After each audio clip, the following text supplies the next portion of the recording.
Ladies and gentlemen, the Ghosties wanted it. The Ghosties got it. Welcome to the Glossary episode. I think this tight beat means that it's going down with some random thoughts and white meat too. Midwest best friends eating fast food on repeat. So come along, let's have some fun and go ahead, get on your feet, cause it's the Ghostrunners podcast. Every Monday morning we're taking back Ghostrunners podcast.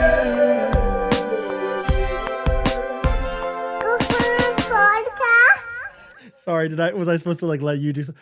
No, I wasn't. I was going to clap, and I was like, well, it's already to the theme song. I don't need to clap. Maybe you should start like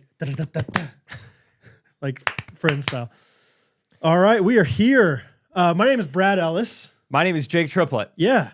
We are doing a Glossary episode because our podcast, the Ghostrunners podcast, is getting to be, I don't know how many episodes we have now. 300 some episodes? 390-ish. That's a lot of episodes. It's hard to just jump right into this thing with no context. We talk about random people, random inside jokes all the time. And so some Ghosties have said, some Ghostrunners fans, we call them Ghosties, have said, hey, it's kind of hard to just jump into this thing without some kind of context. So please give us some context. So yeah, I think we unintentionally there was some unintentional strategy behind, I guess, what we were doing, and also some unintentional alienation of we're not going to always just refer to my friend the other day, my wife. It's like we use real people's names. We use first and last names. We use real events. And so, of course, there's going to be just catching up to do. You can't start anything 6 seasons in and try to figure out exactly what's going on. Sure. So on one end, I feel like it makes people go back and listen, but also it's a little daunting. Yeah, a little daunt. So we're just going to try to do this. We have it a little bit broken down category by category, but we might jump around a little bit.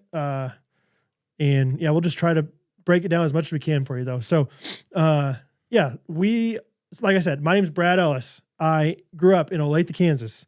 Where's Olathe at? Olathe, Kansas, Kansas City area. Yeah. Basically Kansas City. And yeah, went to Kansas State University, where I studied marketing and Spanish. I thought I was going to do international business. Instead, I talked to my best friend every week. Yeah, I'll start there. How about that? My name is Jacob Garland Triplet. I was born in Springfield, Missouri, but spent most of my childhood in a small town just outside of Springfield, Missouri called Stratford.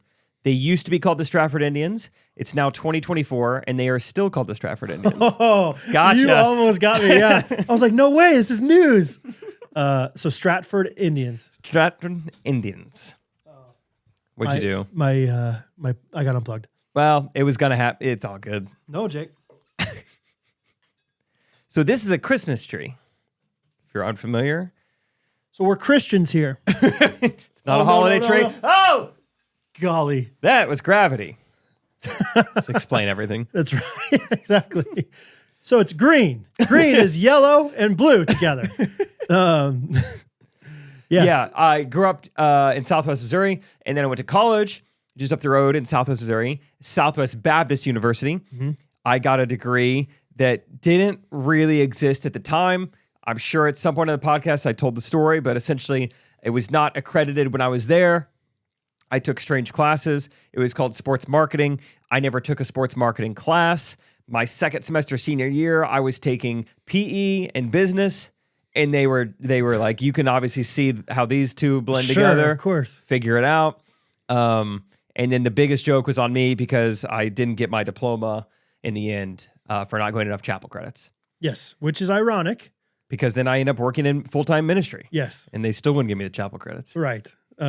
Which is great. So Jake and I met. Is that good enough for background? Family? We both, family. I grew up, I'm the baby of my family. I have two older sisters that are much older than me, 8 and 10, much older, like super old. They're unfathomably older. I don't even know if they can find this podcast. I can send them the link. Then you may need to put it on their iPad in front of them. Right. Yeah, exactly. Maybe I'll email it to them. So one of my sisters has a Hotmail email address. That's how old she is. So, no, love my two older sisters. Just loved being the baby of my family. What are their names? ¿Qué es nombres? Dana is the oldest. Julie is the middle child. And then Brad is my name. And I'm the youngest. So Wonderful parents, wonderful sisters growing up. And yeah. You have a family of your own. I do have a family of my own. Yes. So I have a lovely wife of 10 years named Catherine. And then I have 4 kids. I don't know. Yeah, I guess it's better to tell you the ages now or whatever. It doesn't matter. I have 2 girls, 2 boys. Hattie is 7. Bo is 4. Rosie is 2. Henry is 8 months, give or take. So wonderful, wonderful family. Love being a dad. And yeah, it's been fun. If you do end up listening to the old episodes, Hattie was the only baby that we had when we started this thing. So you can literally live like through 3 pregnancies with us, which is so fun. And 3 deliveries. We had a crazy delivery with Rosie. No spoilers, but spoilers. So I was born to Steve and Trish, the oldest of 2. My younger sister, Caitlin, also lives in Kansas City. Currently in my rental house. No spoilers. No spoilers. No spoilers. Slight spoilers. Would be terrible for spoilers. Yeah. Billions of spoilers. Crazy amount of spoilers. Incredible spoilers, though. Yeah. And I am married to my wife, Rachel. We got married a year and a half ago. Memorial Day weekend, 2023. Wow. No other additional family members to speak of. Sure. No spoilers. No spoilers. Okay, so people want to know often, hey, well, and I'll say this. I think both our childhoods were marked a lot by sports. We both love sports. Yeah. Yep. Grew up with great friends and great sports-loving friends. So, yeah, love sports.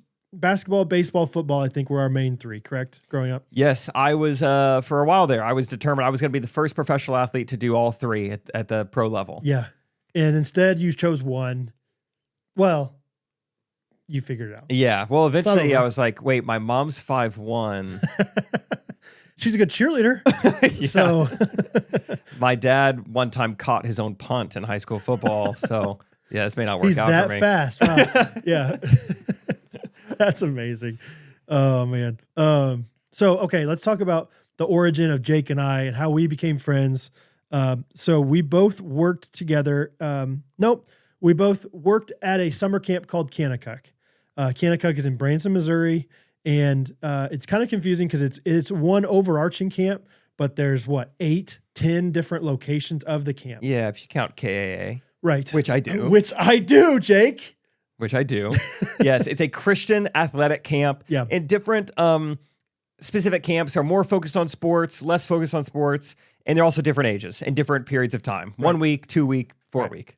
So I worked there 4 summers. Jake worked there 18 summers? I did, yes, from 6 to 24. How many did you actually work? I worked 6 summers from 2011 to 2016. Okay. I worked there. And we overlapped for a couple years, didn't know of each other, but we had we had the exact same position at our respective camps. That position was called special programs, which basically meant we were in charge of casting, game planning, executing the big picture fun that happened at our camps. So that's a lot of parties, that's a lot of themed parties, that's building the music, the playlist, always being the DJ for everything. Skits. Anything you do, yes, skits, being on the microphone, introducing campers, any type of like corporate, public speaking, fun. We were in charge of making memories at a big picture level. So we didn't have like a cabin full of campers. We did when we first started. Yep. We kind of got, promoted. Yeah. And so, for several years, that was our jobs. And it's kind of funny. We joke often now, we were doing adult programs. Yes. We did it at the camper level, middle school level, elementary level, and now we kind of do it with adults. Yeah, I think that's the most fun job ever is working at Kanakuk. So many amazing special memories. That's where I met my wife. Ayo. Is working together there. However, that we're pretty close to having this fun job again, as adults, doing the same thing, putting on events together and just trying to make memories with people. So so we both worked at different Kanakuk camps. I was at K Country, Jake was at K West, and then we met through K Life is what it's called. So Kanakuk has, they call it a parachurch ministry. So it's similar to a youth group, but it's not affiliated with a specific church. Kind of like Young Life, if you heard that. It's like K Life, similar. Kanakuk is the K. And you want to explain a little bit about... Yeah, where Kanakuk does an amazing job with college kids who are counselors, with younger kids who come there as campers. for 3 months out of the year over the summer. It's a summer camp.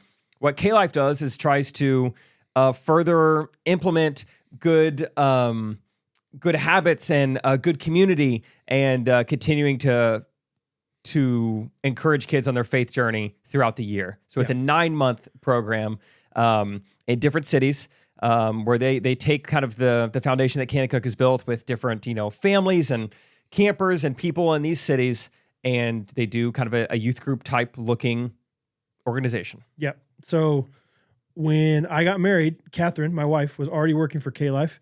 And so I lived at the K-Life house with her. They provided us a house. In Kansas City. Yeah, thank you. And then next door to our house, we were at the girls' K-Life house. Next door was the boys' K-Life house, where the men's staff lived / where they did a lot of their ministry out of.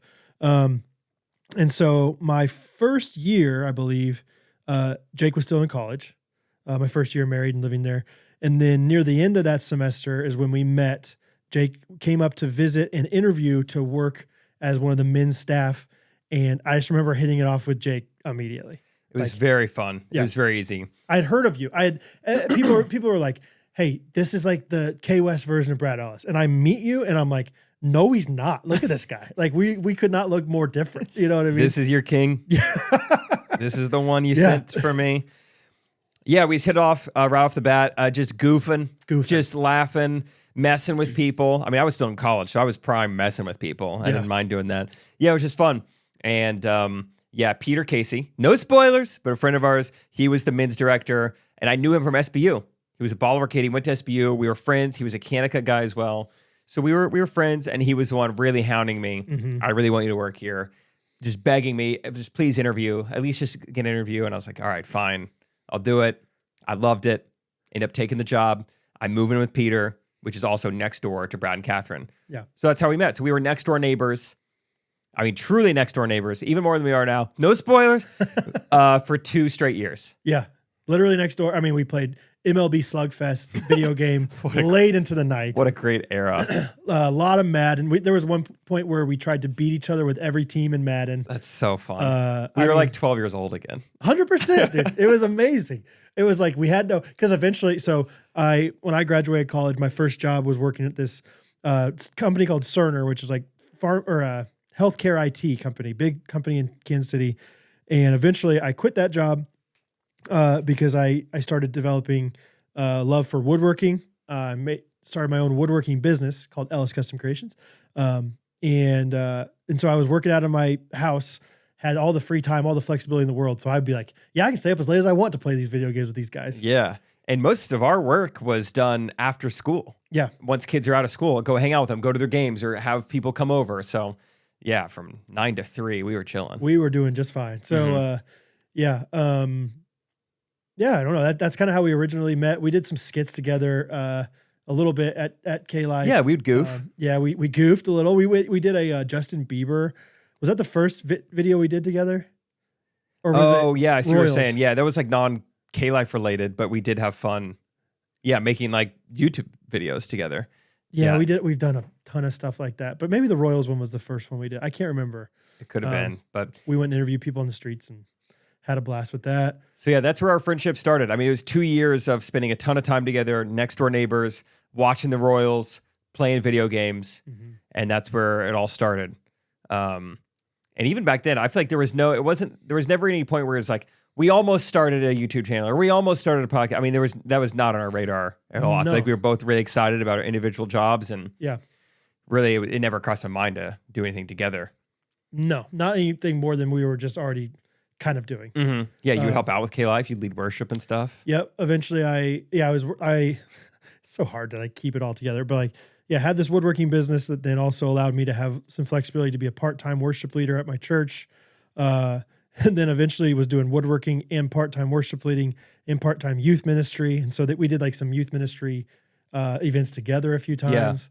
Yeah, that's right. Tadashi. We did a concert with Tadashi. Yeah. Which was fine. But anyway, so we did stuff together. About that. Anyway, but then from there, Jake got finished with K-Life and decided he was going to do something else. Yes. I know it's kind of going off a little bit, but not exactly. Yeah, where did I wrote it down, but I think I should be able to remember what I did in my life. So here, yeah, I went from K-Life to then that's where, so on the Mondays episode, I talked about how Black Friday is what led me to where I'm at now anyway. I bought a camera on Black Friday. I started making videos with it. I did that for about my last year while I was still on staff with K-Life. And then towards the tail end of that, I'm starting to get asked to like do random gigs. You know, you want to film my wedding, you want to film this little thing. Along the way, I'm posting to Facebook.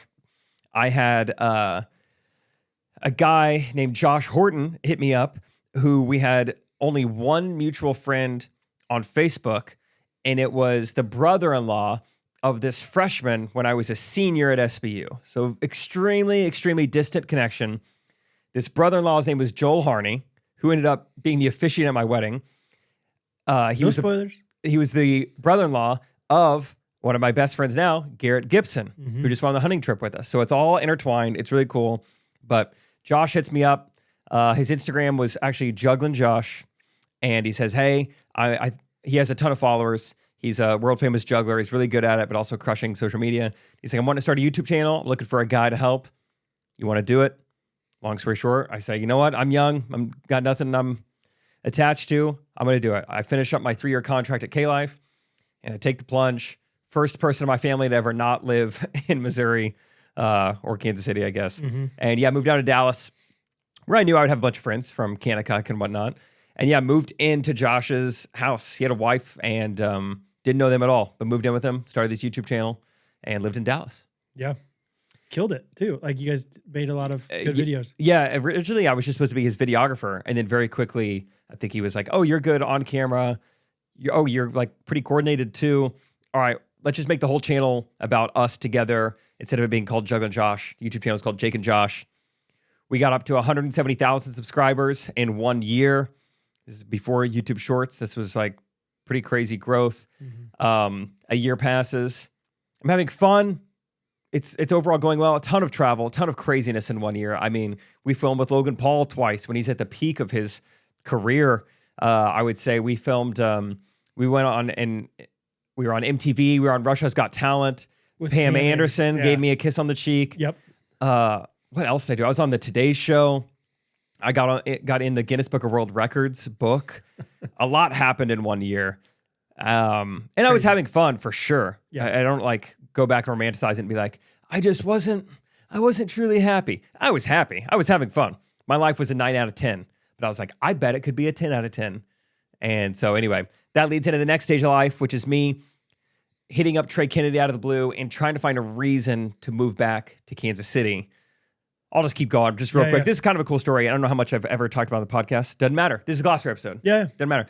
So around the time I leave Kansas City, Trey Kennedy moves to Kansas City, and I'm starting to see this from a distance. I start to see that he's becoming friends with some of my friends, kind of. I don't know any of them super well. And so I think springtime rolls around. I've been in Dallas for 10 months now or so. And I get put in a group text from someone, and they say, hey, bachelor watch party this Monday night. Let me know who can make it. I'm thinking, wow, these people clearly don't know me that well. 1, I don't watch The Bachelor. 2, I haven't lived in Kansas City in 10 months. So it shows you how good of friends we are. Why am I in this group chat? Hey, but this friend changed your life. So it did change my life because whoever sent that text, people were chatting, oh, I can make it. I'll be there. I'll bring cheese. This person, I can't make it. Someone says, Trey, are you coming? I'm starting to put the pieces together. I'm like, I think these guys are friends with Trey. I think Trey Kennedy's in this group text. Trey never responds, though. No one ever responds to that text. So I start digging. I look up where Trey's from on Wikipedia. Oklahoma City. Okay, Oklahoma City area code. It's 405. Okay, great. I start looking. Dang, there's 3 numbers in this group chat that I don't know that all start with the area code 405. I'm like, well, I don't know. What's the worst that can happen? One day, just one afternoon, I call the first one. No idea if it's Trey or not. Guy answers the phone, goes, hey, this is Trey. I'm like, oh, here we go. It's happening. I go, hey, man, my name is Jake Triplett. And I just kind of pitch myself to him. Hey, I love your stuff from afar. I noticed, I could tell that everything's being shot on a tripod. I don't know if you're looking to get a videographer in the mix, have a second guy kind of in the huddle, but I'd love to like throw my hat in the ring to help you out. And Trey, he seemed like, he wasn't like, no, definitely not. But he was like, yeah, I'd have to think about that. And I didn't hear from him for like a week. And so then I called him again. I was like, hey, man, just been thinking about it. I think I could really help, and gave him like specific ways I could add value. Don't hear from him for a week. Then I call him another week later. I'm like, hey, I just want to like reiterate, this does not have to be a full-time job for me. And I'm glad I said that, because I think he was thinking it did. He's like, am I ready to bring someone on full-time? So I was like, dude, I can work as little as you want. And so he's like, oh, really prove myself to you. Well, yeah, great. Sure. Let's do it. And so, to a lot of people's surprise, including Josh, I just cold turkey quit one day. Peace out. You love that. Talk about it. Glossary episode. This, dude, what's crazy is I wish I could say everything that was going on for other people's, like, I don't know, protection. Maybe I shouldn't, but I go on to do this timelines. Basically, I'll get back to peace out. I decide, like, I'm gonna make sure he does. Okay, I am like, I'm just gonna be done. I know this is crazy. Our channel is like, there's no reason on a great, yes, like whatever. just trend right now. We're gaining so many subscribers. This is my full-time job. I'm a YouTuber, just like that. This is so cool. And I had a great last year of my life. I'm like, I'm gonna throw it all away, and I'm just gonna like go move back to Kansas City to work with this guy for like 5 hours a week. Yeah. And so I told Trey, I was like, all right, I'll quit. Let's do it. He said, when can you start? I said, this was like June or July. And I was like, I think it was June. And I said, well, if it's okay if I start later in the fall, there's something I'd like to do between now and then. And he's like, sure, man, just whatever. Just let me know whenever you're in Kansas City. So I was like, great. From that point on, and then I'll shut up after this, I did what every guy wants to do at some point, go on an epic road trip. I grabbed 2 buddies and, 3 to start. And we started this Facebook page, this YouTube channel, this brand called Ellen We Bought a Limo. We bought a limo off of Craigslist in Maine. We bought off Maine intentionally because we aimed to drive it through every lower 48 state in the United States and eventually end up in Los Angeles. The goal is by the time we get to Los Angeles, can we be on the Ellen Show? And it was one of the most incredible summers of my life. I had a ton of fun, made so many memories, shot so much content. I have those memories with me forever, and I've captured them. We ended up getting on the Ellen DeGeneres Show. It was really cool. Great summer. 10 days in. So, I mean, I quit very quickly. And also very quickly, I was like, I'm going on a limo trip. I mean, it all happened fast. It looked like I was escaping some scandal or something probably. But we were so backlogged on content, Juggler Josh and I, that it took weeks before it was even time to announce that I'd left. I'm already on the limo trip by the time it's like, okay, well, we're out of content now. Right. And so Josh is like busy making this kind of goodbye video. And he's like, hey, would you want to like film something? And so to start off this content journey in the limo, I was like, we're going to post every single day. Yeah. This is going to be insane. I don't care how hard I have to work. And I was working crazy hard to make it happen. But it's too much work. It's not sustainable. I'm not sleeping. Videos are going out. People are loving them, but I'm not sleeping. And I'm exhausted. Amidst that, we have a controversy. We have a scandal within the limo. Oh, yeah. It's the guy who didn't end up making it the rest of the trip. We never explained it on camera. We tried to at least be gracious in that way. But yeah, he was the guy who did not need to be with us, did not need to be on camera, was borderline running from the law and doing it in our limo. So we kicked him out. We told him, go home. The day that we discovered all of that happening is when Josh is like, hey, I really need that video today. And so then I'm like, Ty, can you like hold the camera? I got to say this goodbye. And man, I wish I have not ever watched it because I know how cringe it probably is, but I know I could have done a better job. I think you did it. You did a great job of conveying that you were solemn. You know? I mean, the thumbnail is just you like straight up like peacing out. Yeah. That's how you end it. You're like, all right, peace out. Oh, it's my favorite Jake video of all time. You can never top it. It looks like an apology video where it's like, it's definitely a screenshot as a thumbnail. It's called Jake is leaving the channel. Right. So good. I just quit my job in front of 170,000 people. They were not happy. Amazing. I got called some funny words you don't really say anymore. Oh, that's right. No offense, but no you're an offense, idiot. but you're the R word. Yeah. Oh my gosh, so good. So, okay, because of all of that, you're done in Dallas, you're moving back to Kansas City. And so we're hanging out again. And it's the best. And this is how I remember it, and that's how I always tell people, but correct any of this if you're if you remember it differently. But I remember there were a few times while you lived in Dallas that you drove or you came to Kansas City. You'd fly up there and you'd stay with us. And I remember at that time, I always say like Comedians in Cars Getting Coffee, that TV show with Jerry Seinfeld was really popular. Yeah. And I remember we would be driving back. I'd like take you to the airport at whenever, 5 a.m. in the morning or 8 p.m. at night or whenever. I hate that I just said a.m. in the morning and p.m. at night. I hate that. Oh, to edit this thing. Anyway, but I remember thinking like, this is like, we have some pretty funny banter here, like Comedians in Cars Getting This is Coffee. going all right. But like, whatever. I was just like, we're pretty funny together, whatever. You move back to KC.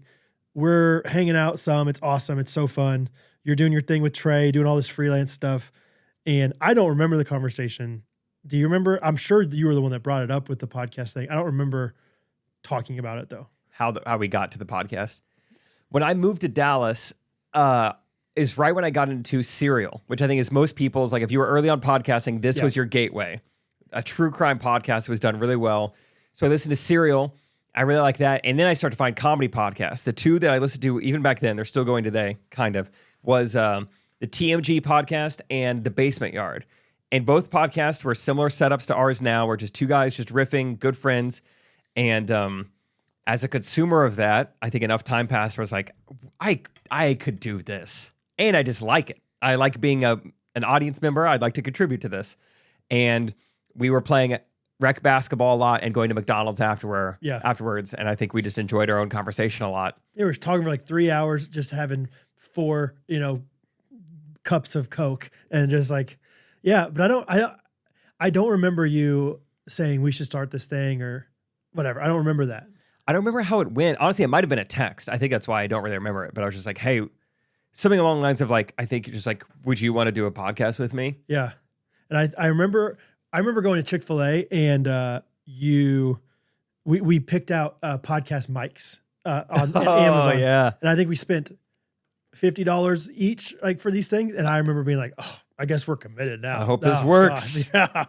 They Yeah. might have been like 79 or 89 Were per they? mic. Yeah, Okay. they might have been. They were nice mics, guys. And then we had to get some other, splitters and stuff. Yeah. Software, hardware. So we started this podcast. I had never listened to a podcast before. I had listened to like 2 episodes of this woodworking podcast called Made for Profit or something like that.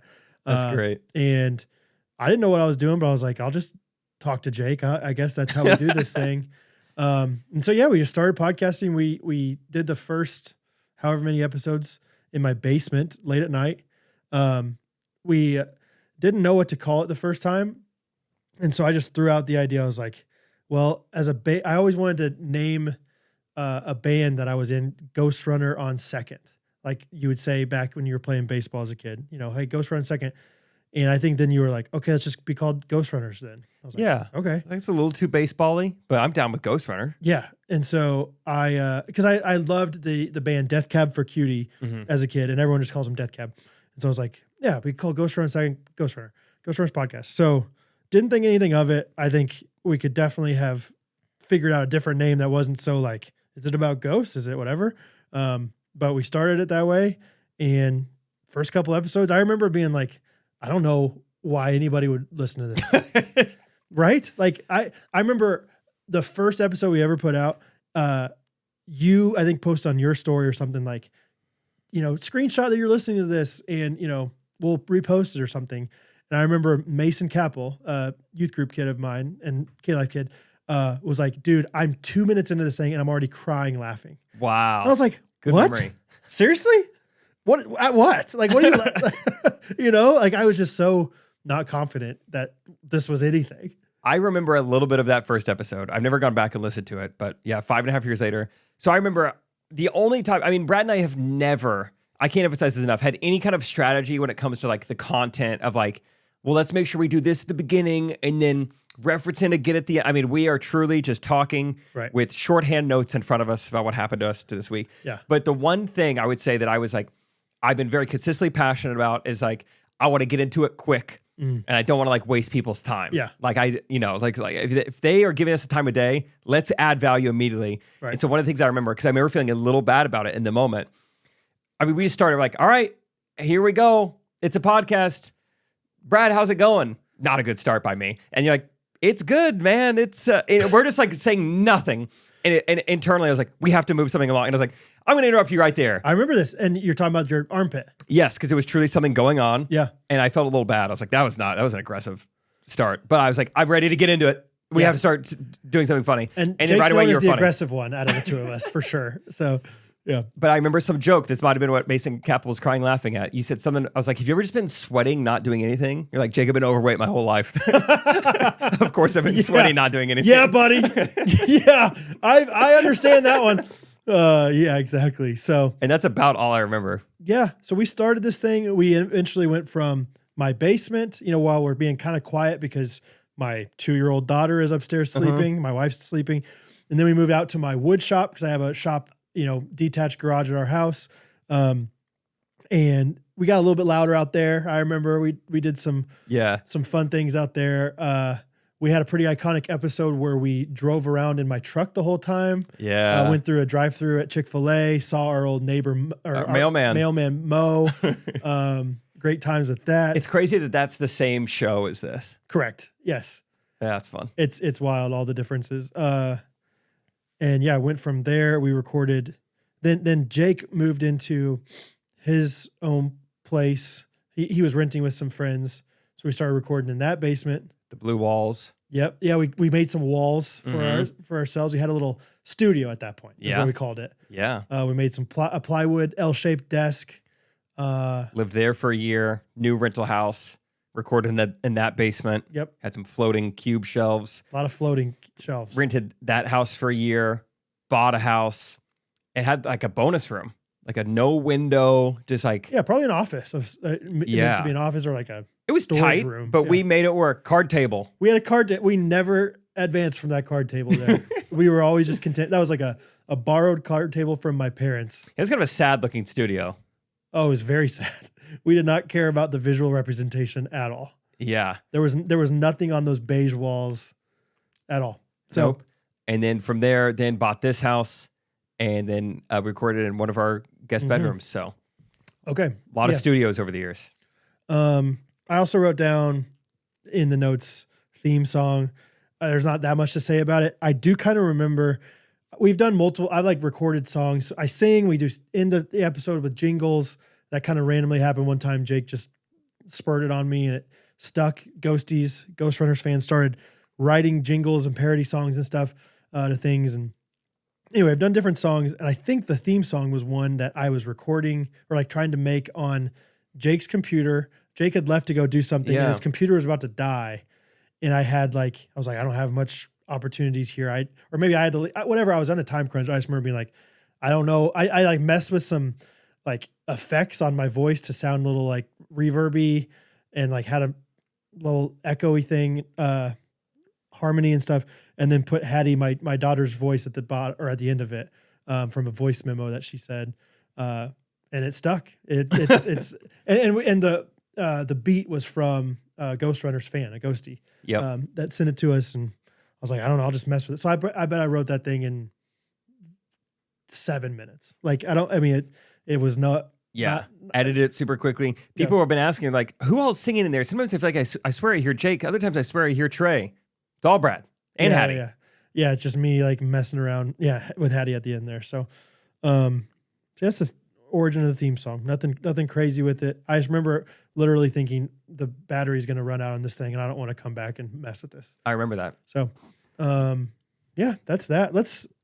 You want to talk about alongside studios, just real quick. I wrote down all the different cities I've lived in order. So I've been in Kansas City, Prairie Village, then went to Dallas, Leawood, Kansas City, Missouri, Overland Park, Merriam, Olathe, Shawnee.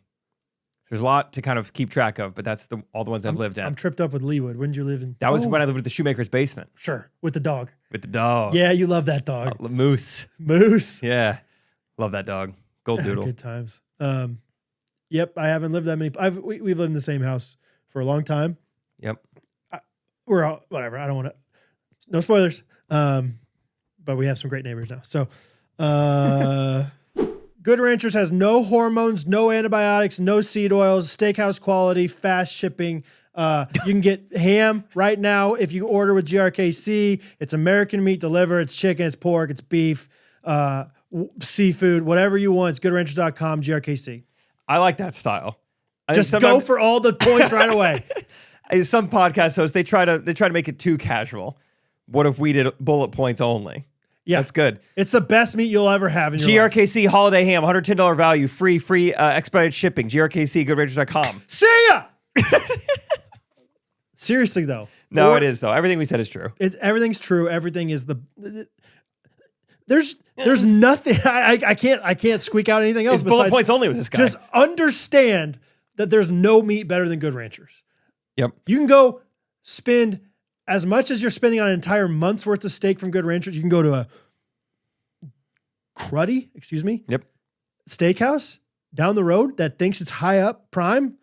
They have marbling in their steak, not like Good Ranchers. You're going to spend as much on one steak there as you could with a whole month of steaks from Good Ranchers. And you're not supporting American farmers like you are with Good Ranchers. So go to GoodRanchers.com, use our promo code GRKC, get a free ham, get some money off your subscription, get some free shipping, and support that American meat delivered. It's good for you. It's good for your family. It's good for America. That's right. Yep. I don't know. I mean, do we want to? I think it'd be fun to just talk about our wives real quick. Great. So, like I said, I met Catherine. She's from Texas originally. Met her working together at Kanakuk, and then she worked for K-Life. And yeah, we've been married 10 years. 2014 is when we got married. Before I even knew Jake, I've been married ever since. Yep. We've known each other. Jake's never known me as a fun guy. No, I'm just kidding. I met you like right after you got married, kind of, I think. And yeah, moved up there shortly after. 8 months after you got married. So we've been married, a long time, and she's wonderful. She is. Our wives are hanging out together right now. Yeah. They're playing mahjong. Yeah. We were not invited to mahjong. I am not that disappointed. I am not super interested. I like Mudja football. Monday night football. Yeah. That's Catherine. I met my wife, Rachel, 3 years ago. Initially, kind of at Topgolf with Brad. She somewhat recognized Brad. She listened to a couple podcast episodes while running a half marathon one time. Said hi to Brad. Didn't acknowledge or say hi to me. We think that's kind of fun. We talked about her on a podcast episode and had no interest in pursuing this random stranger. But then we saw her the very next week together again, Brad and I, on Meadowbrook Park, pickleball courts, the very following Tuesday night. So, and we have footage of it because we've talked about this other podcast. Let's make a Patreon video. So we have footage, which is kind of cool, of Rachel and I meeting for the first time. It is crazy. You can kind of see me standing up tall, sizing her up, trying to see am I taller than this Division I volleyball player? I don't know. And so, I went back that night and Googled Rachel Coop, Northern Iowa. Or I guess I didn't know her last name. I was trying to find her last name. Yeah. And trying to find her height. And so figured out her name, found her Instagram. It's all she was listed as 5'9". I said, we're good. We're good. We're good. Just barely. Wear some high heels, Some lifted insoles, polkas. Yeah, exactly. So that's where we met. And we've been married a year and a half. Crazy. Got married in Iowa. That's such a fun story to think about. So it's great.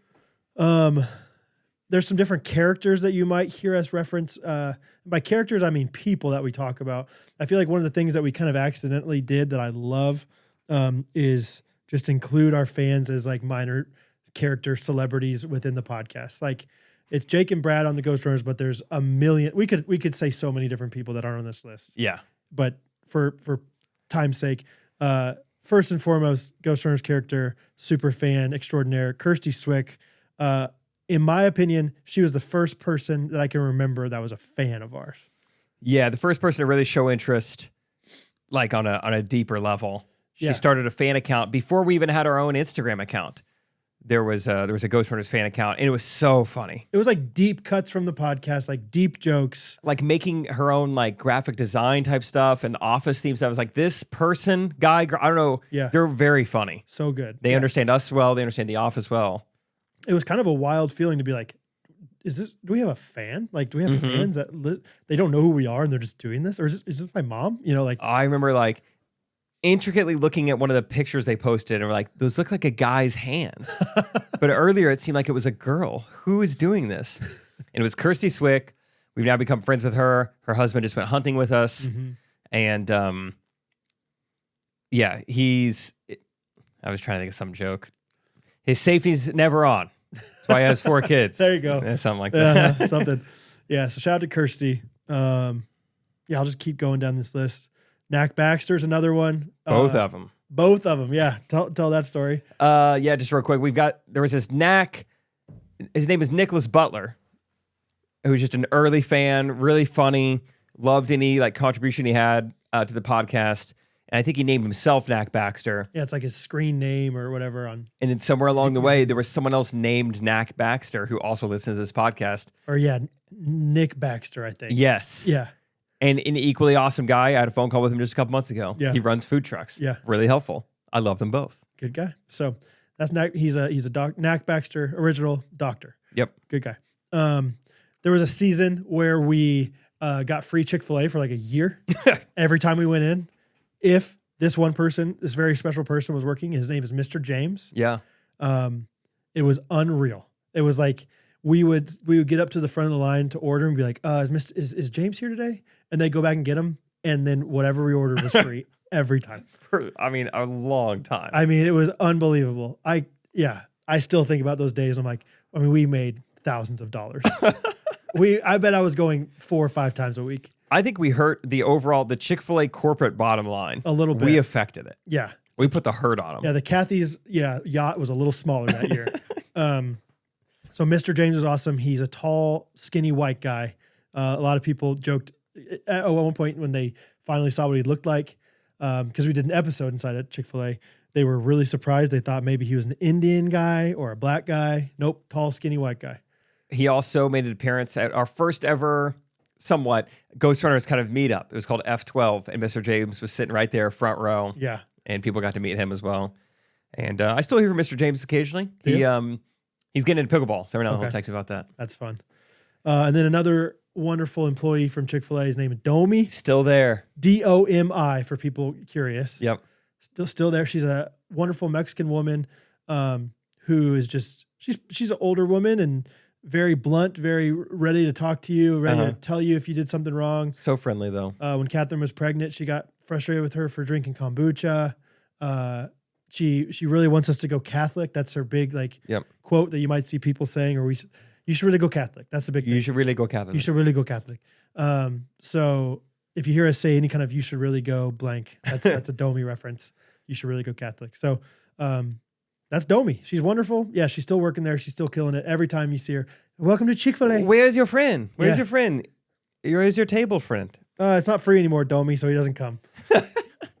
No. Yeah, we were getting free Chick-fil-A. We saw her a lot. And we were there. That's like that mission Chick-fil-A was where we did all sorts of planning for Ghostrunners, all sorts of scheming and dreaming and everything alongside some free chicken, which is great. So, all right, Neighbor Henry is next. Yeah. Neighbor Henry is just one of my down the street neighbors who just happened to stop by one time when I was out working in the wood shop. He's kind of hard to explain in a few words, but he's just a goofball. Yeah. He's Polish, I believe, from Chicago, and he's just got a great accent, Jake. I can't even do it right now. I mean, but he's just a goofball. I don't know how to really describe him. I can't really even think of like a great Look at that shimmer. Look at that shimmer. I mean, just look at that shimmer. He just loves he's an engineer, I believe, and so he's got all this technical knowledge of wood and always want to talk. He just talks your ear off about it, but in the nicest, most fun way. Every once in a while, I'm like, Henry, you got to leave. I've been talking to you too long, but I've been living across the street from Brad for a year and a half now. Never met him. Sometimes people ask, I've yet to meet him. Yeah, that's another thing people want to know. He's not like a very close neighbor proximity wise. I bet he lives a mile away from me. He's no way. I didn't even. He's at the end of the street that you run to. Yeah, maybe it's half mile because you go there and back. Wow. Okay, so he's at the end. Half a mile. Yeah, that's funny. He's at the end in the country back there. Oh, okay, cool. He's got some acreage. So he cuts down his own trees. I got some Kentucky coffee bean. I got some walnut trees back there, Brad, but nothing that big. That's Neighbor Henry for you. You go ahead for some, Jake. And then we've got some, not locally here in Kansas City, but just some ghosty legends. From the get-go, there was Janelle Beniel. Mm-hmm. She was friends with a friend of mine that I met in Dallas, and I think she started following me along the way. And when I announced the podcast, she listened to episode 1. Janelle Beniel, shout out to you. She's been to almost all but one ghosty meetups. She's always there. You can count on her. and was also a ringleader of like, I don't know, organizing things behind her back. Like, hey, we're gonna write Jake and Brad a song. Right. We're gonna get them a gift. Right. She's a ringleader. She's wonderful. She's wonderful. Yes. I also wrote down a few more. Heatherly. Mm-hmm. You just hear her referenced a lot, and even in like modern jingles, Yeah. people will reference Heatherly because she was the first very accomplished songwriter Yes. of ghosty jingles. She wrote some great talented. ones. Yeah. And just was on a heater for a while. It was like everyone she wrote was so good. Yeah. So yeah, we talk about Heatherly a lot. Also, Rendell Weaver is Mm-hmm. a name you might hear all the time. People use it as an exclamation, as an expletive, as a fill in the blank. And it's a real person's name. He's, The way you said that. And it's a real person's name. and biggest shock of all, it's actually a real guy. It's not a made up. Yeah, he's a guy who lives in Amish country, Ohio. We won a golf tournament with him a couple months ago, the Safe Water Open with Healing Waters. Yep. And yeah, he left a review one time and ended the review by saying Rendell Weaver ! And then Brad just took care of the rest. Yeah. Just made Oh, it an inside Rendell joke. Weaver! Well, Rendell Weaver. Free Chick-fil-A every time Mr. James is here. Rendell Weaver. Oh yeah. So It's it's just like, a great name. it is a great name. It fills in the rolls- blank. Yeah. You Rendell my Weaver, whatever, all the different things. I saw someone else ask this, kind of a ghosty, Santorini McCluskey. Someone wants to know who sure. that is. That was just a character. I mean, every once in a while we get in characters, we improv different things. I can't remember how that one started, but that was me doing this like New Yorker. I think he don't sells even know. Mazdas. Yeah, maybe so. He's a used done car few, salesman. He's done a few different jobs. All right. He's just this goofy guy that I remember it was in the wood shop era of podcasting that we did Santorini McCluskey, aka Santo Mac. Santo Mac. And He might have some mafia ties. Maybe he worked in life insurance. No. Yeah, it's just don't worry about it. Don't worry about it. I take care of you. You take care of me. Take care of huh? people. Yeah. How's your mom? He loves asking people about their mom. That's your mom. So yeah, every once in a while we do different characters, different inside jokes. You'll hear about Santo Mac. Somebody in the Facebook group, their alias is Santo Mac. Yeah, I don't know who that is. It's not the real one. I'll tell you that right now. All right. He's off the grid. So that's some characters. I'm sure there's 1,000 more that we're not thinking of. Oh, the I'm Down boys are just wonderful. Michigan high school kids who had an era where they just called in for voice memos a lot. Just said hilarious things on there. Anyway, we could go on and on, but Next, we've got our personal friends who you hear us reference a lot because we got a good crew of friends here. Scott Peck, who was on the Monday episode, who used to be on the podcast somewhat as kind of a producer role. Yep. Kind of, he had a think pad. So, he sat there and laughed a lot. He was like a laugh track more than the producer. Yes, it was a laugh track. We had a season with Scott where in the sad studio. Yes, we were recording at night then back in the day, so Scott would join us. Now we're big time boys. We're recording the daytime. Well, not tonight, I guess. Yeah. It's 10:15 at night while I record this. But that Scott Peck, Brad's childhood friend, is the same person as Scott's cell. Mm-hmm. Because when Brad put him in his phone initially back in the day, it was Scott's cell phone. So Scott's cell is Scott Peck. Yeah, there's Scott Home, there's Scott Cell. Mm-hmm. When you're or whatever, I think it was 16 years old when I got my first cell phone. You didn't see any kind of foresight to having a second friend named Scott. Yeah. And so it's just Scott It's Cell. Scott. And so to this day, we call him Scott Cell. People are like, wait, that's the same guy. Spoiler alert, he now does pickleball stuff with Jake. Yes. Him and Brad went a while without seeing each other. And then I think in 2018, 2019, we needed a last minute sub for our rec basketball game. Brad's like, I got this buddy. He lives down south here. No, he doesn't. He'll drive down south here. Yep. And he plays basketball. Scott got introduced. We hit it off with him and just became friends, started inviting him to play more sports with us. And then I think COVID rolls around and we're all playing pickleball constantly. And then we really started seeing him a lot more. Looking back, how like obvious was it that Scott was going to say yes to that rec basketball game? Right? Like Of Scott's course. just the most, talk about an I'm down boy. Like he's Yeah. just always up for anything. Very excitable guy. Super fun. All right. Another one that's just a staple that has also been on the podcast quite a bit is Isaac. Isaac he's a former youth group kid of ours. So I think we met him when he was a middle schooler probably. So he's, I don't know, 8 years younger than us, something like that. 9, I think. 9 younger than me. Yeah. So quite a bit younger, but like has always kind of been a friend / mentee of mine and Jake's, like in a lot of ways, brother, of sorts, like older brother, younger brother kind of thing. He also did woodworking. And so we became really close. And then when Jake was looking for roommates, Isaac was graduating high school, not going to go to college, was going to do the woodworking thing. And so lived with Jake, and he's just so fun. He is accident prone to the max. And so there's always good stories about Isaac. We didn't talk about that in the hunting episode, but he I have that in my really notes still, dislocated his finger. Like it was zigzagging, and he just popped it back into place. Wild. It was like, of course, Isaac. Of course, broke it's his Isaac. finger. His pinky catching a football. Yeah. Very accident prone, a lot of concussions, a lot of nosebleeds, but we love him. And yeah, I was I lived with Isaac for 3.5 years leading up to me getting married. Yep. It was a good time. Peter is another one of our friends. Peter Casey. He worked at K-Life with Catherine and Jake. Great guy. He was the landlord for Jake for a little while in one of his houses. Yeah. So that's Peter. He's awesome. Peter was kind of the reason Isaac and I became roommates, because I had a living situation that I enjoyed, but Peter was just texting people like, hey, I just bought this house. I'm looking for renters. Would you be interested? Do you know of anyone? And I was like, well, it would help out Peter. And then Isaac's like, hey, I'm thinking about moving. I don't want to go to college, and I don't want to live with my parents anymore. And I was like, great, I can help out Peter, get to live with Isaac. Yeah. Let's do it. Then COVID hit, and you guys were partying all the time. Hung out a lot. Yeah. So that's Peter. During COVID, right before COVID hit, one of our good friends now, Harrison Pollard, moved to Kansas City. Mm-hmm. He moved here specifically to work on the leadership team for a new Chick-fil-A that was going to be opening, and moved here. And kind of bummer timing that COVID hit. But at the same time, we were playing so many games and sports, everything, that we just got Harrison super involved and played a bunch of pickleball with him. And when it came time to join a basketball league, Harrison would come. And when we play football now, Harrison comes.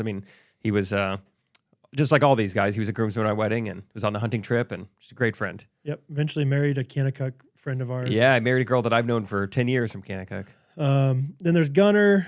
Gunner is, we know him from Kanakuk as well. It's a lot of Kanakuk connections. Mm-hmm. I met Gunner we were at the dumpster at the same time in Kanakuk. Checks out. Yeah, it was fun. He's just super fun, really into water sports, big wakeboarding guy, but really set down for anything. We have an episode that I did with Peter, Harrison, and Gunner together, if anybody wants to check that out. What was the part of that episode that everyone started dying laughing at? Peter talked about, we were doing like fashion trends, like a Mount Rushmore of fashion trends, and he did one about his pants that unzipped into shorts. Yeah, and then he said something about he got baptized in them or something like that. I think that was what we started dying laughing. Yeah, I got baptized in those. Oh man, I lost it. So anyway, good episode. Fun. I wrote down different Lukes. I've had people ask that before. They're like, how many different Lukes are there? I know there's 2 Scotts. Not true, just the one Scott. So there was a guy named Luke Crenshaw, who was my roommate in 2016, 2017, my last year at K-Life. And then there is another guy who we might have referred to on the podcast as roommate Luke, who lived with me leading up to me being married in the Olathe house. His name is Luke Thomas, and he's a ghostie. He still listens. Shout out Luke Thomas. And then we also have Luke Hoagland, who sponsored the podcast for a little bit, his mortgage company. And he's a good friend of ours. He was a groomsman at my wedding as well. Great golfer. So 3 different Lukes: Crenshaw, Thomas, and Hoagland. Wow, that is crazy. When you wrote down different Lukes, I was like, I can't think of other ones. It's like, oh yeah. Yeah, people have asked before about that. So good times. The last thing I have written down here, we like everything. I'm sure we're missing other friends and things, but I just wrote down integrated with TJ and Jefferson Bethke. So my friends, your friend first, TJ Macedas is his name. He runs Walk in Love with his wife, Brooke, and was friends with Jake, listened to the podcast a little bit. Brooke felt like they should sponsor me for this fatherhood mastermind called Integrated. And so TJ texted me out of the blue, got my number from Jake, texted me and said, hey, would you be interested in this thing? I'll pay for your first year in this thing. And it radically changed a lot of my life and made me see family in a different way, made me more motivated as a father and as a business owner.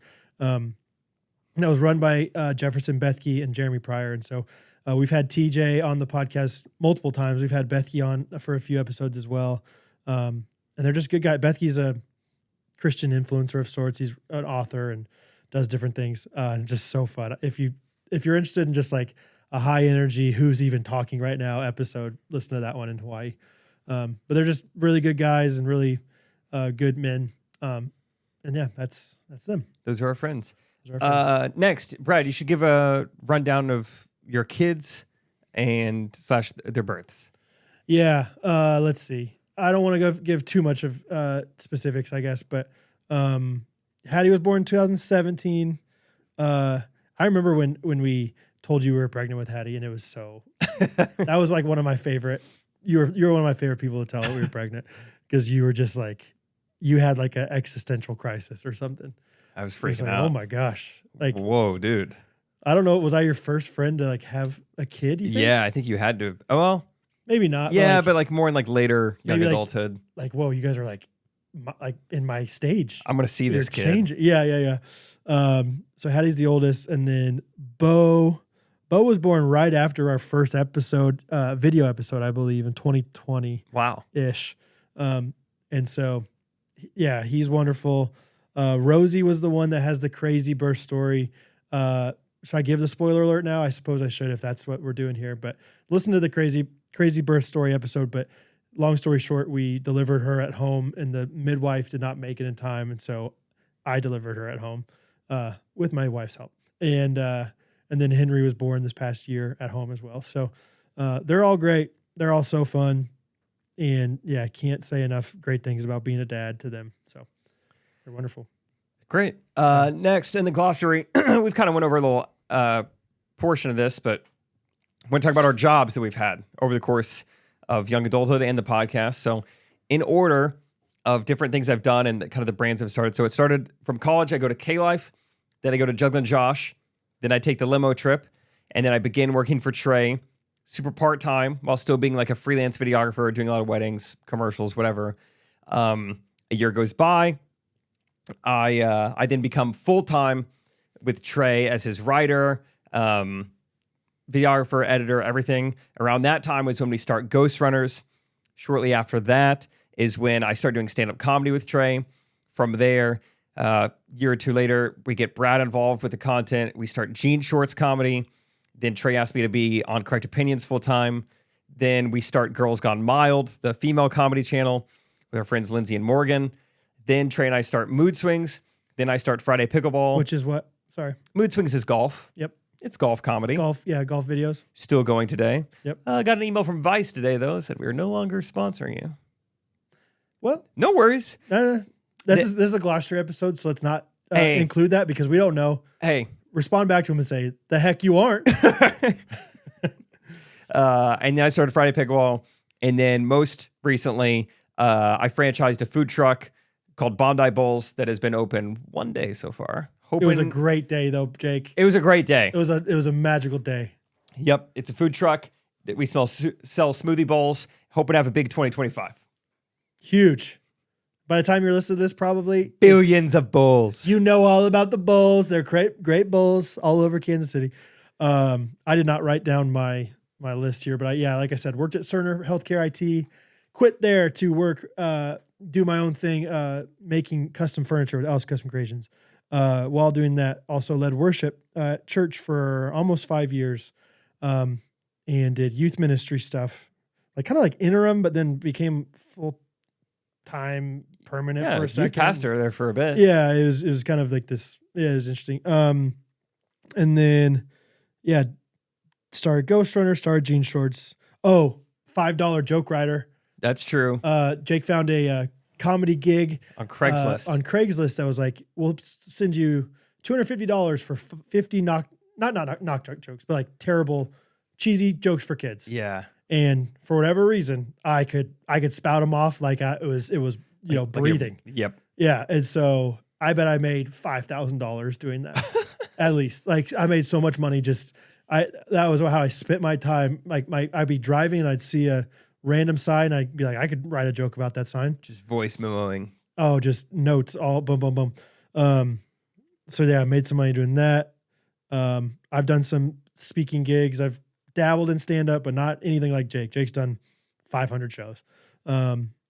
And yeah, that's about it. Oh, I started Table Setters with my friend. We're not making money off or anything, but it's kind of similar to our integrated thing I was talking about. It's a fatherhood mastermind in Kansas City. So it's kind of what I'm into these days, but we'll see. Big 2025 for Table Setters. Big 2025. Billions of bowls. Yeah. So next, this is probably where a lot of people are hoping to gain some insight. Different inside jokes from the podcast. I know we're leaving some out, but we try to take all your considerations. We'll quickly explain them all. Amish Jams, one of people's favorite early segments. Brad saw a sign driving on the road that said Amish Jams. He thought it was a funny observation because clearly they're selling like jams and jellies, but it makes it sound like they were selling Amish music. Yeah. We went on a tirade talking about what kind of music they could possibly have, raking back some hay. Florence and No Machine. Yes. All those kind of things. Next is it's a voice memo from LJ Del Papa back in the day. He said, "What would you say if you landed on the moon?" Yeah. Hard question to answer. Not one step for, what is it? I don't know. One small step for man, giant step for mankind. I just said, not bad. Kind of look around. Wow. Not bad. Not bad. People really ran with that and loved it. We have merch that says not bad with like an astronaut on top of it. Not bad. So yeah, we say that sometimes. You'll hear us, not bad. Also in 2020, the Blue Wall Studio era, came the time where we learned I can't say the word rural very well. And I've tried to get better. It's still tough for me. R-U-R-A-L if you were curious about what word rural. That was. Yeah. I grew up having trouble with my R's, had a bit of a speech impediment, went to speech class. I got most of them down now, but there's a few that give me trouble. Silver Dollar City, whole wide world, rural. Whole wide world, huh? Sometimes. It's just like the multiple of the same thing too quick together. Just tongue twisters in general. Tricky. Whole wide world doesn't seem tongue twisty. That was a fun segment. A lot of people got enjoyment out of that. You got to watch that one if you haven't seen it. That's one of the hardest I've ever laughed on the podcast. I think it has its own dedicated video on our YouTube channel. I think so too. You can find that. Early on, Brad had talked about his old driver's ed teacher. Yeah, Mr. Lamping, he would always say as you're driving, anticipate the yellow, anticipate the yellow. And then if you're getting close and it's still green, he goes, and we're going through. And so anticipate the yellow became a pretty popular inside joke for a while. I saw a comment. Someone wanted to explain the inside joke about eating the hot dog. I don't know if we have merch about that. Maybe we do. We sure do, Jake. Okay, that's probably why they were wondering. I'm a capitalist, if you haven't learned. Like, what is this T-shirt? Yeah. I have a allergy to red meat that I got from a tick bite that I suffered. I suffered this allergy pretty much right when the podcast was starting, which is kind of funny. Anyway, so can't have red meat, and there was a time where I found myself between a rock and a hard place. Someone had me over for dinner. They had no other options, and so they were serving hot dogs, and so I just ate the hot dog, and so it was just a funny, just ultimate people pleaser moment. I'm literally allergic to this thing. God forbid I ask him if he's got peanut butter and jelly. I just ate the hot dog. So it's a sign of just suck it up, dying to yourself, and being polite. Yep, eat the hot dog. Eat the hot dog. Inside joke of coach, or that's my coach. Coach. So my childhood baseball coach, unbeknownst to us until 5 years into our friendship, is Jake's uncle. And we figured this out after being pretty tight friends. And there's some funny stories. There's one iconic one about me not being able to hop a fence, a 4-foot chain link fence as a kid. And, my coach getting frustrated about it, whatever. But anytime we talk about Jake's uncle, who's this hilarious guy with a million amazing stories about him, I'll chime in and be like, that's my coach. I think it started on my bachelor party, right? Yeah. Your uncle came to the bachelor party with us, which is iconic. Oh, it was so fun. I want to relive that weekend. But yeah, anytime Michael was doing anything, Brad would just cheer him on. Everyone look at my coach. Good job, coach. That's my coach. Just this cheesy, he'll always be my coach. That's right, coach. Good job, coach. Saw him just the other day. I called him coach. Yeah. I don't think I've ever called him Uncle John or John or anything like that. That's my coach. I still remember when we discovered that. You're like, your cousin Steve Fulbright then. I was like, yes. Yeah, dude. You got it. Steve-O. Yeah. Another fun little tidbit of that is that I would go up and sub for this. I lived in, Springfield, Stratford. I would drive 3 hours just to go play in the final day of a baseball tournament up in Kansas City. And that was because Scott, who grew up LDS, was not playing baseball on Sundays. So I would go up there and I would fill in for Scott. Crazy. Scott Sell. So Scott Peck. Scott's never met young Jake, but I remember young Jake. Yes. It's crazy. Sometimes. With the coach. Intertwined. Yeah. Next one. Thank you. That's one you're going to hear quite a bit more recently. It's something that my wife Rachel pointed out to me that when I'm in a hurry or just like a very systematic type conversation, toll booth, drive through, I'm still polite, but I think I get in a rhythm. Instead of saying thank you, I say, all right, thank you. Thank you. And Rachel pointed it out and everyone's ran with it. And yeah, So good. A lot of memes, GIFs, just saying thank you. On your feet is the next one. So, yeah, I think this originally started from your friend Grant in Australia. Yes, it was, Grant Huderberg and I went to Australia and New Zealand in 2019. Yeah. Started saying on your feet, and then I loved it. And so I started saying it in Trinidad I went on a mission trip to Trinidad and Tobago with some church people. And I remember we said on your feet so many times, like in public where it's like kind of okay to yell, but like everyone knows that you're yelling. Like, we were at a beach and everyone on the beach could hear us be like, oh, Tobago on your feet. It just means get excited. Yeah, let's go. Get on your feet, guys. And so, yeah, that's a big one too. Another popular one. That's a top fiver. Yep, for sure. Yeah, and now after I've seen the Parks and Rec episode, get on your feet. Yeah. Get on your feet. Maestro Roasters from Indiana, GRKC for 10% off. MaestroRoasters.com. They have single origin best blends. It's coffee, right? Beans. Well, bean coffee. Grounds. K-cups. Yeah. Mugs. Apparel. Yeah. Soft apparel. They sell filters, coffee filters? No. They're working on it. Not sure. Maybe. It's not on the list. I'm not seeing it here. Family owned, family operated, ghosty owned, ghosty operated. It is ghosty operated. Yeah. We've shaken.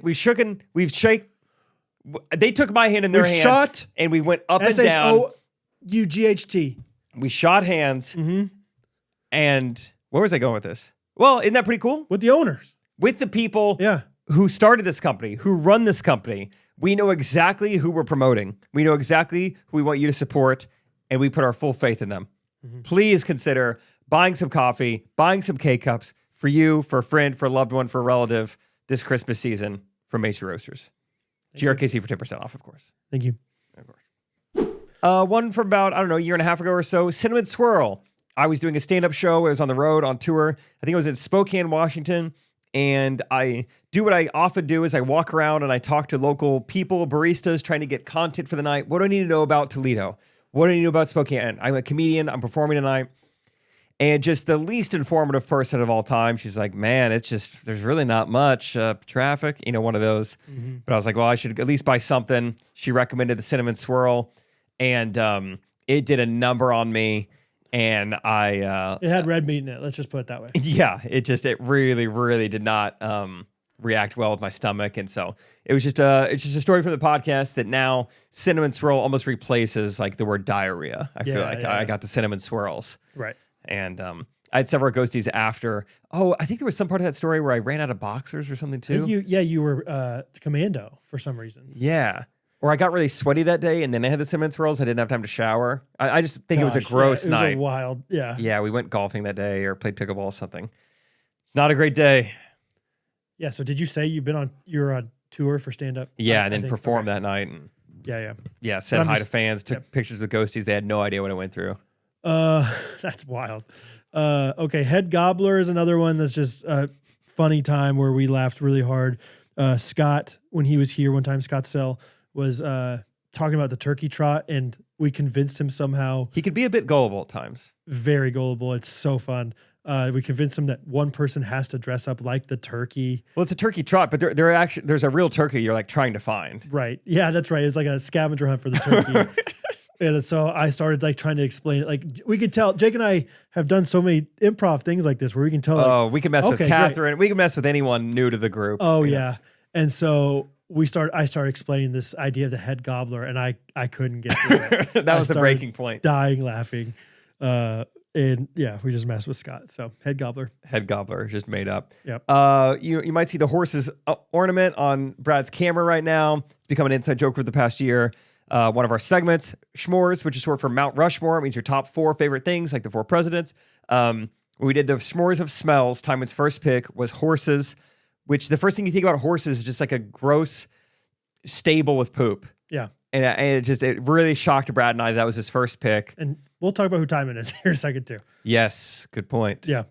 So yeah, Timon horses thing is because he chose that as his favorite smell. Yeah, the idea of smelling how horses smell. So, Let 'Em Watch is another one that's been kind of more popular recently. Let 'em watch. Let 'em watch. Let 'em watch. It's a quote from a Disney movie. Let 'em watch. Yeah, it's Moana, I think. Let 'em watch. Let 'em watch. It's such a small moment in a rather big movie. Inappropriate movie called Wolf of Wall Street. Similar to The Basement Yard and probably TMG. Like, don't listen to these things. Yeah. Don't watch these things. Yeah. Bring your sister over here. Let them watch. Let them watch. Let 'em watch. He's like lifting weights. So for whatever reason, I thought that quote was so funny. We started saying it.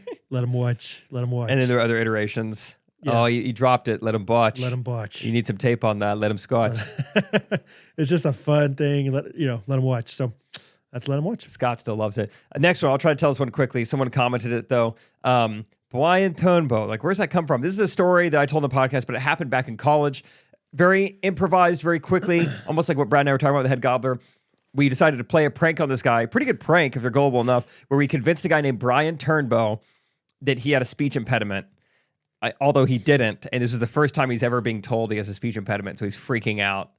And we're making him like say his name. And we're like, you don't hear that? You're saying Brian Turnbow.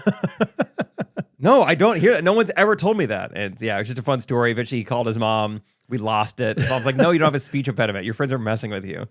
So good. I think he lives in Kansas City. I know we have mutual friends. I mean, obviously, but anyway, I need to see him sometime and ask him if he remembers that. That's great. Whoa. If it isn't Brian Turnbow. Brian Turnbow. Why'd you say it like that? Well, well, I thought. That's why you say Brian. We're good friends. We can joke about it. That's so good. Brian. All right, next one. We have a couple more jokes here. This one is this is spicy. Gotta say it with like, there's a scene in Home Alone 2 where Joe Pesci gets knocked into the wall. Joe Pesci and Daniel Stern knocked into the wall by a tool chest. That was the sound of a tool chest falling down the stairs. I was telling my sister this past weekend, I was like, you would not believe how well Brad and Catherine know Home Alone. It's like how well I know The Office. I mean, it's a crazy to the extent they know it. Really? Yeah. We love Home Alone. It's one of the things I have it in the next section there. But there was one time, I don't remember. I think one of the kids, we were eating. I was feeding them lunch or something, and yeah, they go, "Oh, this meat's spicy," and I just like got in this weird, dad mood where cartoon character. This meat is spicy. And I just did it 20 times. They thought it was the funniest thing. I mean, it's so fun to have kids because what an audience. And so, we just, instead of spicy, we now we icy, whatever, all these different goofy, this, whatever. That hockey rink is icy. These beets are pickly. So that's that. That's that. And then last one is an inside joke that comes from the Scott era when he was our laugh track. If he would ever get talking a little too much, Brad would remind him, this is my podcast. My podcast. My podcast. My podcast. Every once in a while I'll do it to Timon too. But as you're going to learn soon enough, it's kind of Timon's podcast too. Timon's a freaking man. He's not here today, but he's awesome. So, whoops. No more lights. We've done some segments over the years. I'll just go through them real quick. We've done voice memos. We've done blanks of the week, which was like anything, just another way of doing our normal podcast, but just like we do it now with win of the week. We've done it with poultry of the week, which is something you have beef with, but I can't have beef, so we call it poultry of the week. Yeah, so we'll still sometimes be like, I got poultry with this. I have poultry or something. Yes, that's the origin of that inside joke. Other blanks of the week would just be we'd have babe of the week. Yeah, Brad's was always his wife. We'd have enlightenment of the week, drink of the week. Have we ever done enlightenment? I don't know. That sounds good. I talked about s'mores recently. Yep. And since the beginning, for the most part, we've had some sort of jingle. Yeah. on the podcast. Sometimes it's improvised, sometimes it's planned. We do reviews of the week. Currently trending, sometimes mediocre life updates, all sorts of different things. But they're pretty self-explanatory. Yes. Let's talk about some of the help we've had on the podcast. Before there was Timon, make sure we give a shout out to Justin. Oh, gotta. Justin was there, the first person we ever hired. And it was right when it was kind of during COVID. It was right when we're going to get on YouTube. I need to, I should go back and see because a lot of people applied. I narrowed it down and then I got it between two. And it was so hard to choose between these two. For whatever reason, I went with Justin. And then Justin was really a part of our lives for a long time. He was the editor for a long time. He, once we found Timon, then Justin went on to be our main Gene Shorts editor. So great guy. The reason he's not our editor anymore is because we eventually moved to like a 3-camera setup that has to have somebody live switching everything around. And so Justin he was living in Alabama at the time. Now he's in Tennessee. So couldn't do that. So Timon stepped in. So let's talk about Timon a little bit. So Timon Imsh is at time of recording this, 18 years old. Yep.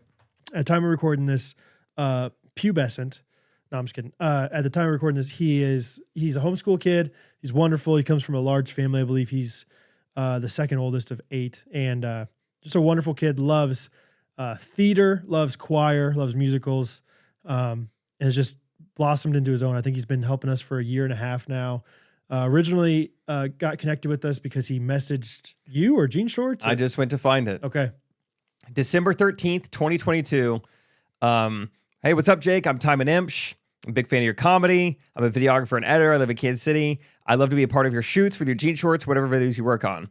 Helping hand, filming, editing. I don't know if you're looking for any help, but thought I'd reach out. Always looking for experience and meeting new people. I mean, truly just a great DM. He left his email, his phone number right here. It's gone. And I never saw it. I didn't reply. And then 2 months later, mid-February, he replied to my story and said, funniest Gene Shorts video I've ever seen. I said, hey, man, first of all, sorry, I'm just now seeing your earlier message. I'm pumped you love the video today, though. And yeah, man, we should talk about potentially working together. Your stuff looks really great, and you clearly understand social media as well. And he said, yeah, it'd be really fun to work something out. Let me know if there's something you guys work on. And anyway, shot him a text. We got coffee. I texted Brad, said, he's the man, found our guy. He's great. He's wonderful. He's gone from like this guy that's behind the scenes to now he's even on camera. We call it T on C, which stands for Timon on camera, which has only been a couple weeks now, but we love him. And podcast wouldn't be the same without him. He's definitely added a new flavor to the podcast in many ways. He can sing like crazy, which Jake's not necessarily. He kind of replaced me there as the other singer. So Jake was in the theme song for a while and then doesn't need to do it anymore. Nope. So, classic. Yeah, Timon's the man. He's just a great guy and just adds so much. So adds a lot of value, has a really good sense of humor. It just has always done a very good job balancing, like, it would be hard to sit in a room of podcasting and not contribute constantly. I would have a tough time doing that. And he does a very good job, like, letting us talk. But when he does contribute, I mean, it's like, it would be very easy for that to be kind of an awkward position. Yes. I've thought about that, where like you contribute and it's like, that wasn't really funny, or stop. Stop. But yeah. Timon's always done a very good job of that. Inside joke with Timon is every once in a while we just put him on the spot and we're like, what, Timon, did you have something you were going to say? Yeah. And that's always started off as a bit. Timon, you were raising your hand. Yeah, he never had his hand raised. No, never. And it's so fun. He's gotten better, but I think he had a hard time with improvising for a while. Yeah. No, it's just fun. He provides a new perspective. He's obviously a different generation. He's also not a sports guy. He's a theater guy. Mm-hmm. And when we do these live shows, which we'll talk about soon, then he really adds a lot of value. Right. Yeah, let's go down to live shows real quick. Let's do it. So we've done, 7 or 8, looked like here, events.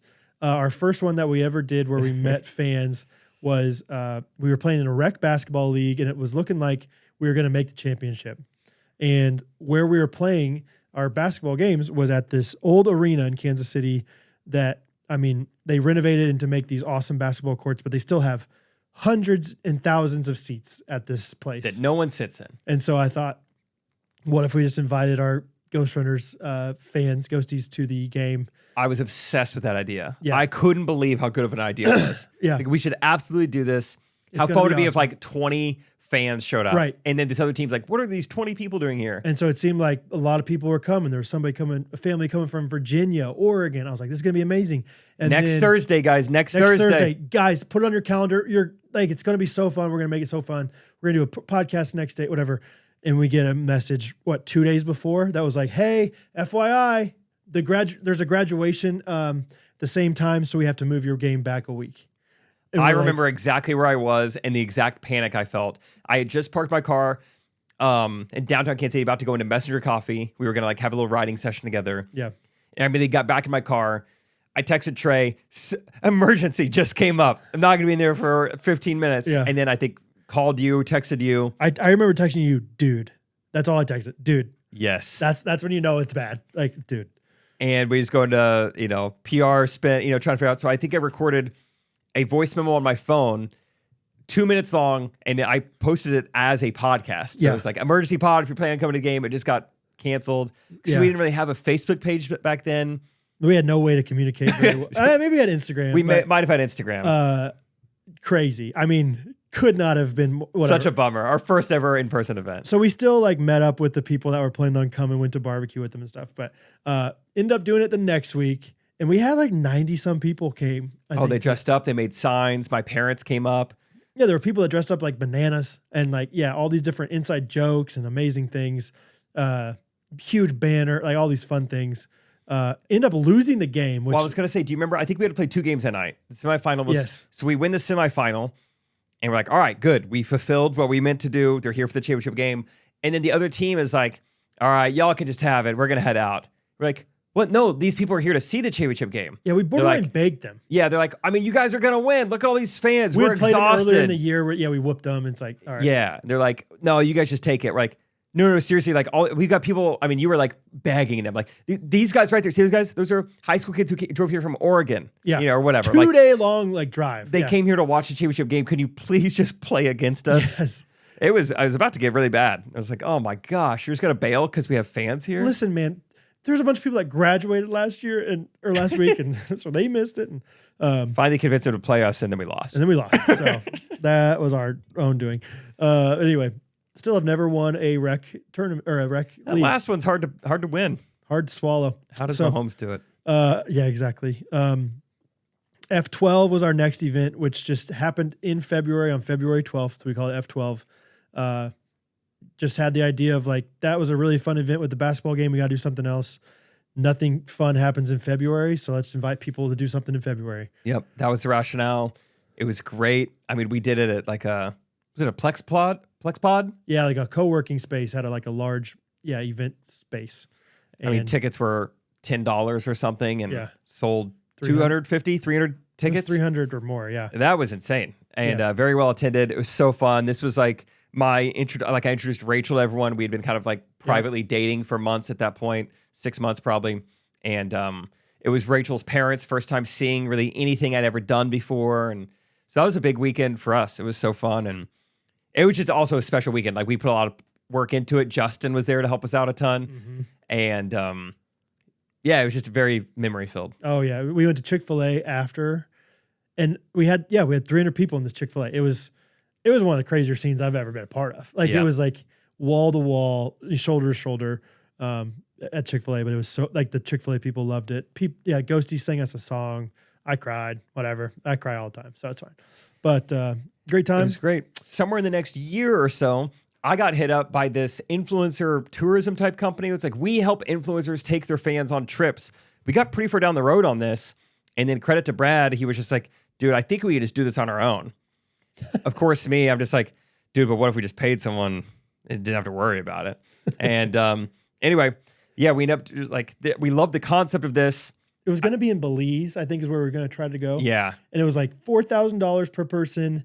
And they're it's a private island, but you don't have it's not super hot air conditioned water or maybe air conditioning or something. I was we can't charge this. But all the hammocks you could want. But dude, private island. Yeah. That always sells people, right? Firefest, a year earlier. It's then we start planning this out and we do our first ever ghosty getaway. I mean, still to this day, maybe the first podcast in history to take their fans on vacation with them and actually like sleep alongside them. Like we're in the same room. You were in the same room as them. Yeah. Like bunk room. I mean, a little bit of a risk on our end, but we had a lot of belief in our fans and our audience, and it went off extremely successfully. So fun. So much so that we did another one this past year instead of Florida and Gulf Shores. And another great sign was that we had so many repeat customers. Yeah. So many people who came to the first one wanted to come again to the second one. And it just further just like that deepened the friendship even more. Like now we've went on 2 vacations together. Right. I've been on 2 vacations with some of my best friends. Totally. Yeah, it was special and super fun. We just described it as like a summer camp for adults, basically. Yeah. There will be more. There were some structured stuff, but also a lot of just having fun, joking around, laughing on.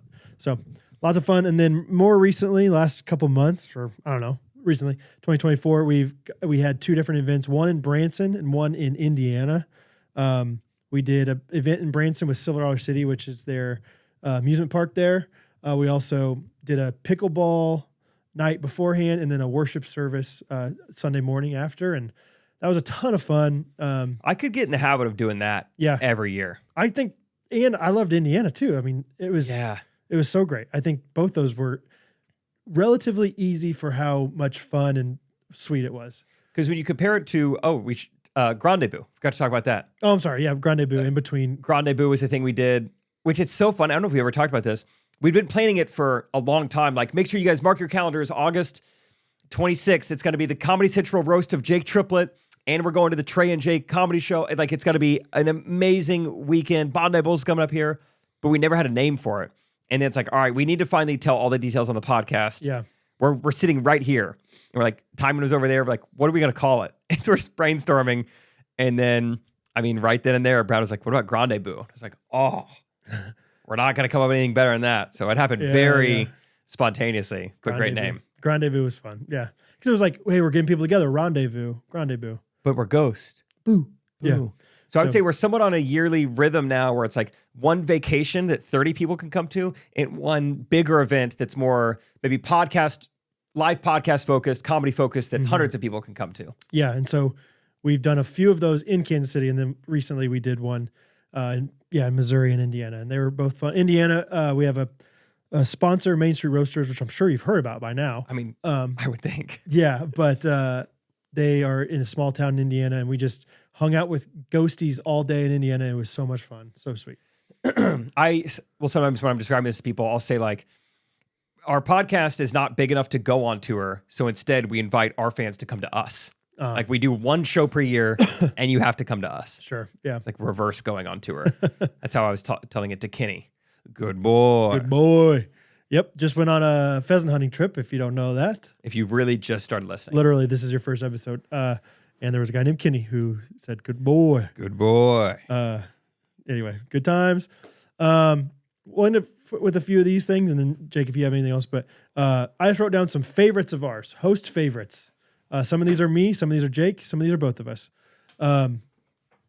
We both love Chick-fil-A and Chipotle. Those are 2 of our favorite places to eat. We've eaten there together quite a bit. Yep. Also, Raising Cane's, anything that starts with a C. Yep. If C and it's chicken, I'm there. Jake loves the movie Prince of Egypt. Yep. It's kind of and man, do a lot of people resonate with that. There was a handful of very small things in my life that I've been early on. And like early to like claim I like it before there was like societal, like, I don't know, group think that it's good. Yeah. It was the Hunger Games and Prince of Egypt. Okay. Those are your claims to fame. Yes. Yeah. I knew those were good. Prince of Egypt. Yeah. It's like, if you think of Prince of Egypt, you think of Jake. It's just one and the same. And Moses. Like Jake alluded to, I love the movie Home Alone. Definitely my favorite Christmas movie, if not one of my favorite movies of all time. Mm-hmm. You have a laugh that you do that comes from the movie War Dogs. Jonah Hill's character, he does a great job. It's a great movie if you like well done action. Yeah. I wouldn't say I'm an action movie fan, but this is like comedy and action. It's based on a true story. Yeah, we went to it on your birthday one year. Yeah. Kind of out of the blue. Like, I don't know. I've never really heard of this movie. Let's go check it out. And it's not going to win Oscars, but it's like one of those movies I think you and I just both love. I'll watch it for the rest of my life. I'll watch it once a year for the rest of my life. At least. Yep. Yeah. War Dogs. Jake got really into Elvis. Yeah, makes sense. My dad really like, what what's that called? Where you like a mother in the wild, you imprint. Oh yeah. My dad imprinted on me Elvis at a young age. Yeah. Old home videos of me liking Elvis, and then I strayed away from Elvis, and then that Austin Butler movie came out, and I was all in on Elvis Back to again. your first love. Yeah. Yeah, love me some Elvis. In a similar way, I love the Beatles because I think my parents played them some for me growing up, and they're my favorite band of all time. And so, yeah, love the Beatles. One of the first 2-3 podcast episodes ever, 2019, Brad was like, I've been listening to this new band called Surfaces. Yeah. Still, they're making great music, really fun vibe. They've gone on to be much more popular than they were back then, so good job. At one point, 99.9% Spotify Wrapped I was for Surfaces. Oh, I see. I was in the top 0.1%. Wow. 1 year. I listened to nothing but I went to Hawaii 1 year, and ever since we went to Hawaii. You gotta. We went to Hawaii in January too for like whenever it was. I just listened to it forever. So another thing that I'm really into, I love coffee, but specifically I have a kegerator at my house that serves nitro coffee, which is just this awesome coffee. I don't know how to describe it besides just smooth. Yeah. Got like a smooth feel to it. So nitro coffee, love nitro. Next, this gets a lot of good feedback and commentary. Diva detergent, which Brad knew about this a long time ago. I don't know what led to me to show you? I mean, maybe. I can't remember why I initially tried it out, but then I fell in love with it. It's like, I love the smell. I don't care how much it costs. Yeah. I want to smell like this. And there were ghosties at the Napanee meetup who claimed they were 2 courts over from me, but they were downwind. Like, I knew you were over there because I could smell the Diva. I was like, there's no way. These clothes haven't even washed that recently. Dude, that's why Diva's so wild though. It's very strong. But and it stays. That's what's crazy. Like, I've had stuff that like was washed with Diva 3 years ago that I haven't worn since then, that I find in like the back of my drawer or something, and you could tell. Yeah. So it's strong. There's been multiple instances where I've told podcast stories where like men, women, it doesn't matter. They will compliment me in public, strangers. I mean, like, what kind of cologne do you have? Yeah. What's that smell I'm smelling? Yeah. Like, it's just my detergent, man. My detergent, bro. And then a few more. We both love the Kansas City Chiefs. And always have. Yes. I don't know if you guys know, but the Chiefs have won 2 in a row. Maybe 3 by the time they're listening to this. I don't know when you're listening to this. 2 Super Bowls in a row, but we have grown up Chiefs fans. We suffered as Chiefs fans. I'm not trying to act like we suffered that much. Growing up, they were awesome for a long time too, but then they stunk. Yeah, like high school, college years. That was bad. 2-14. You know, I was telling Jensen this. Jensen's another one. You got to talk about him. Yeah. Jensen is a guy we met on our very first ghosty getaway, the vacation in Seaside, Florida. He was just any other fan who came and paid to be there. And we just really clicked with Jensen. Both of us did.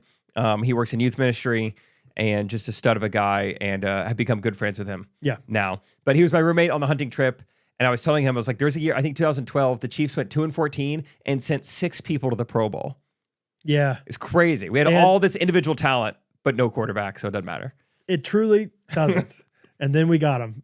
Ladies and gentlemen, we got him. We got him. So we love huge into the Chiefs. We're on the Chiefs email list. We know some people. Yeah, we've been to some Chiefs. That's a big accomplishment. We didn't get paid, but we did some cool things for the Chiefs. In fact, I borderline got humiliated with the barbecue sauce. Yeah, we got kind of abused actually, but we love the Chiefs still. That's how loving we are towards them. I guess if we're trying to explain everything, this year for first game of the year, we were invited to be participants in the world's largest tailgate. Is what they call it. It's an online like televised stream game, like whatever. Competition back and forth, and one of the competitions was like this relay race where you had to put barbecue sauce in buckets on top of your head and run back and forth, and Jake just got barbecue sauce everywhere. Yeah, it was like barbecue sauce with like meat in it, and so it was just like, not that I even forget the allergy, but just like stuck in your teeth and stuff. And it was I think the heat index was like 95 or something. It was that so day. hot. Yeah, it was wild. Brutal day. But abused is a good word. But man, we still love it. Still love the Chiefs. I think that's pretty much your main fandom is the Chiefs. Yeah. I also have about the only team I care for. A similar fandom for University of Kansas basketball. Even though I went to Kansas State, a lot of people give me a hard time, but I've always loved Kansas basketball. I always will. My dad has season tickets, and we go quite often. So That's all I have written down here, Jake. I don't know. That's who we are. That's who we are. That's who we love. That's what we love. Yeah. So I'm sure we're forgetting things. Feel free to continue to ask questions. Happy to answer them. Yeah, that's about it. What is the Patreon, Brad? What's that? I hear that word every now and then. What's that word? Yeah. There's a bunch of different ways that you can support us. One of them is through patreon.com/Ghostrunners, I believe. Sounds right. It's just a subscription that you can pay either $5, $10, or $15 a month. And since we have a free podcast, it's a way that you can kind of show your love to us, show your support to us.